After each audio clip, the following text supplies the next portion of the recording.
It's time to enter the pen. I'm your host, Athena. Sit back and join this conversation engulfing all the facets of love, sex, and intimacy. Come on in to Athena's PlayPen.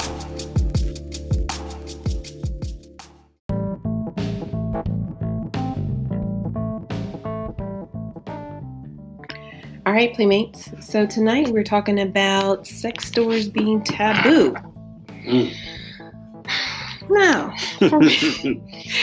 before we go on, let's read the definition of the word taboo. And it is a noun, and it is a social or religious custom prohibiting or forbidding discussion of a particular practice or forbidding association with a particular person, place, or thing. As an adjective, it means prohibited or restricted by social custom. Now. You know, I really love that you do these definitions because there's nothing better than knowledge. Right. About something. And, you know, sometimes you don't even know, like, what it is, like, why you're acting this way or why you're feeling this way. Yeah. And, like, one of the things is, you know, if you're in a relationship and you may have been raised a certain way. Yeah. You know, like the thing about taboo, about it being, you know, by the definition saying a social or religious custom that's prohibiting something. Mm-hmm.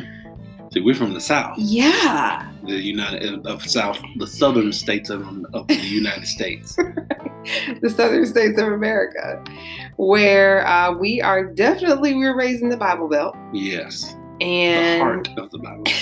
Going into a sex store was, just like it said, pretty much prohibited.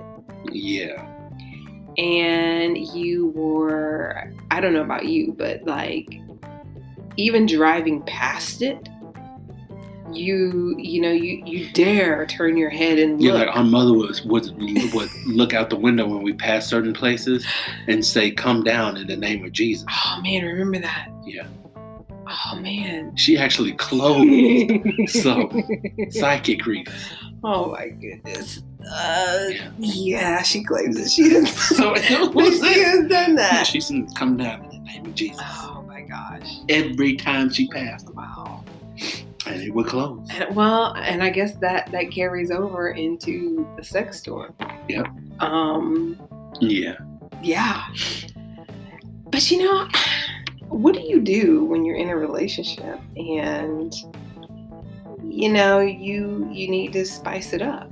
And I want to talk about how do we handle that feeling of it's time to spice it up. Mm-hmm. I want to do something different. Mm-hmm. I want to have fun. Mm-hmm. I see, you know, this adult. I'm an adult. Correct. I see the adult store. Correct. I want to go in. Yes. But I don't want to go broad day. Yeah. Right, but it's broad day. It's noon on Saturday. Right. And I actually live in this town. Correct. You got to get on a plane to go to a sex store, you know. Yeah. You have to drive 3 hours to go to a sex store. No. So keep listening, and when we come back, we're going to talk about what we're going to do with that feeling. Yeah.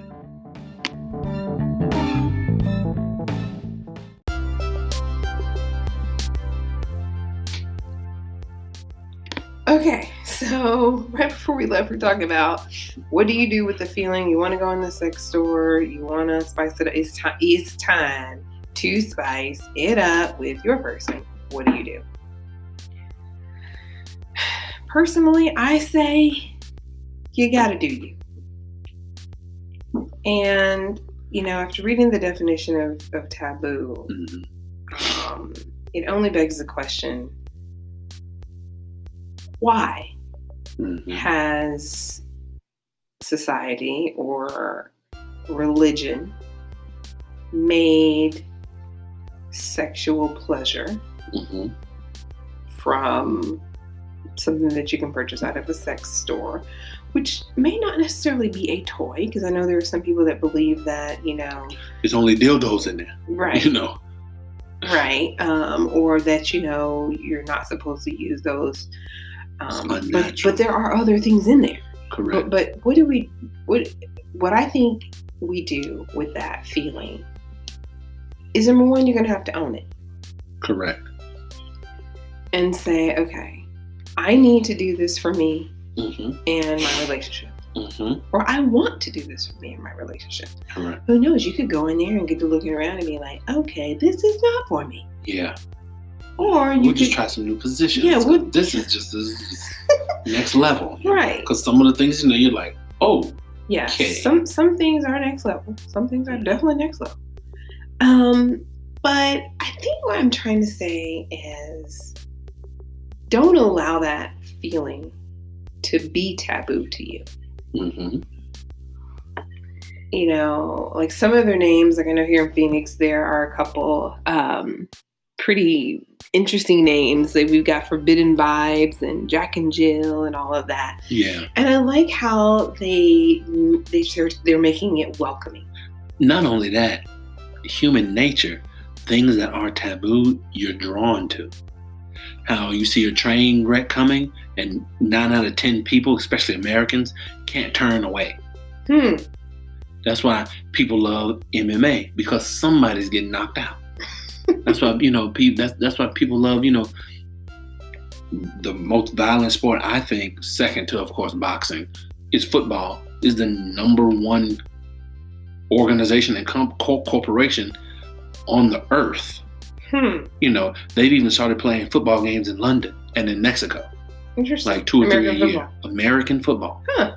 So, I think that the taboo thing is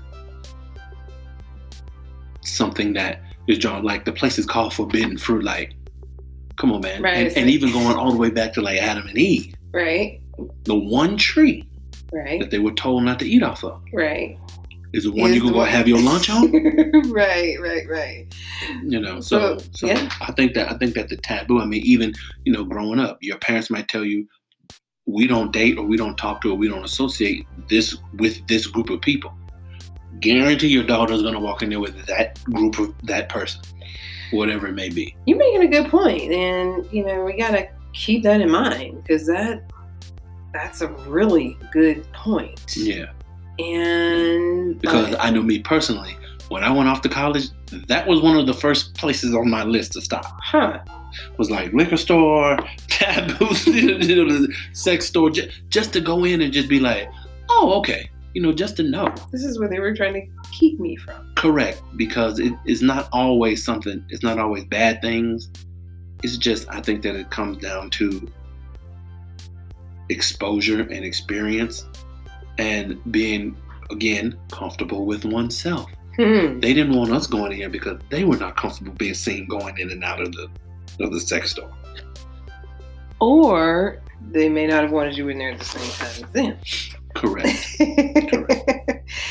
So I want to know how you feel. Do you feel like you have to sneak into the sex store? Do you feel like you... have you ever gone in and not told your partner? Do you have a partner that would like hit the ceiling if they knew that you were in there doing that? Now, my partner, presently and in the past, it was always we go together. Because again, let me back up. We practice the things that we're preaching on this podcast. Mm-hmm. We practice the openness. We practice the honesty. We practice okay, let's do this. Are you comfortable with this or are you comfortable with that? Mm-hmm. Okay, what's cool. And no one took offense to the other person saying that, oh, hey, can you get this sexy librarian thing? Mm-hmm. Oh, so you attracted to librarians? No, it wasn't that reaction. Right. It was like, well, oh, okay. Yeah, I think I can get into that or not. But it was always a tandem thing. Or, you want to buy like a goofy gift or, something like that. Mm-hmm. You can go in there, and buy a gift for your partner to where you both can use it, But I think that that's one of the places to where there needs to be a mutual understanding about going there. because it's not like going to the bookstore. I agree with that. I completely agree that you and your partner together need to go and experience that together. Like, even if you go like, hey, I'm going to so-and-so, whoever's bachelor party, I'm going to go to the sex store and get him this gift. Usually my partner will be like, oh, for real, I want to go and look around too. I might get a gift for him and me. So, you know. Yeah, I think that's for the bachelor party and for, you know, me and my girl. So, you know, it has to be a partnership, has to be open communication with that, because that can be taken the wrong way. Because some sex shops offer more than toys. Yeah, a little bit more interaction. Correct. So if you're listening and you know what we're talking about, shoot us a DM on Instagram. And I would love to hear funny sex store stories. Yeah, shoot us some would you say funny sex store stories. And let us know if you've had some interesting encounters. Yeah. All right, Playmates, hang on 1 second and we'll be right back.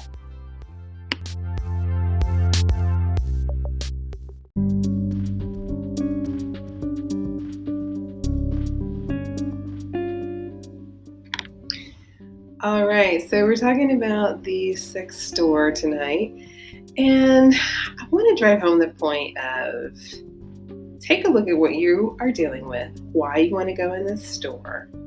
If your relationship needs life, needs an IV, give it the IV that it needs. Give it the medicine that it needs. It is not going to just miraculously change in the way you want it to. And also remember our affirmations. You're sexy. You are attractive to your mate. Open your mind. Y'all get in there and talk to each other and be who you want to be. Experience what you want to experience in your life with your mate. It's very, very important that you do that. And it could be fun. Yeah. Yeah. It could really be fun. Yeah, it would definitely open up avenues of your life that you've been so programmed and conditioned to think like, oh no, you just go in here and you just, if it ain't natural, you know, you lay with your wife or you lay with your husband and, you know, that's the only thing you do forever. Like, no. This is what brings, you know, this is how things get stale. No one wants to wake up and eat the same bowl of cereal every morning for the next 50 years. Very true. I mean, you need to put a little whipped cream on that thing. Yeah. You know?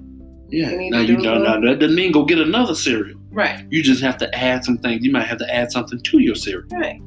You know, try some flavored milk. You know, put some whipped cream on it. Right. You know? Just change spoons. You know, something. A little something. But we're here to tell you, the sex store is not taboo anymore. Let's just declare that and not make it a taboo thing anymore. Yeah, it's just like you have tools to change your tire. Right. You have tools. You go to Home Depot for that. Exactly. You go to Lowe's for your paint. Exactly. Tools for you to get rid of your hunger. You go to the grocery store. You know, tools for you go to Advanced Auto Parts for your car. You know, you have tools for. Why is it such a bad thing to go and have tools to spice up your relationship? That's an excellent question. And the answer is there is no answer. There's no reason why. There's no negative, there's no reason not to. Correct. If you're doing it the right way, there's no reason not to. So Playmates, on that note, I'm going to challenge you this week to go to the sex store and tag me in a picture if you're going to post it. If not, you can DM me your picture. Of course, I'll keep it anonymous, but let's do this. Let's actually do this. Go in the store. If you've never been, or if you go all the time, just go on in there again and tag me, show me what you got, take a step in the right direction to love yourself and love your relationship. And one more thing, ladies and gentlemen, please communicate with your partner. Yes. Before you go. Yes. Please. Go with your partner. Yes. Go with your partner. If you can't go with your partner, at least talk to your partner if you're going to go.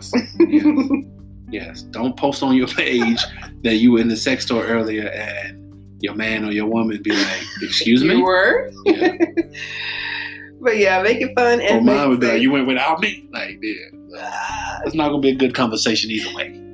So make sure you go with your mate, do what you need to do, and have a good time.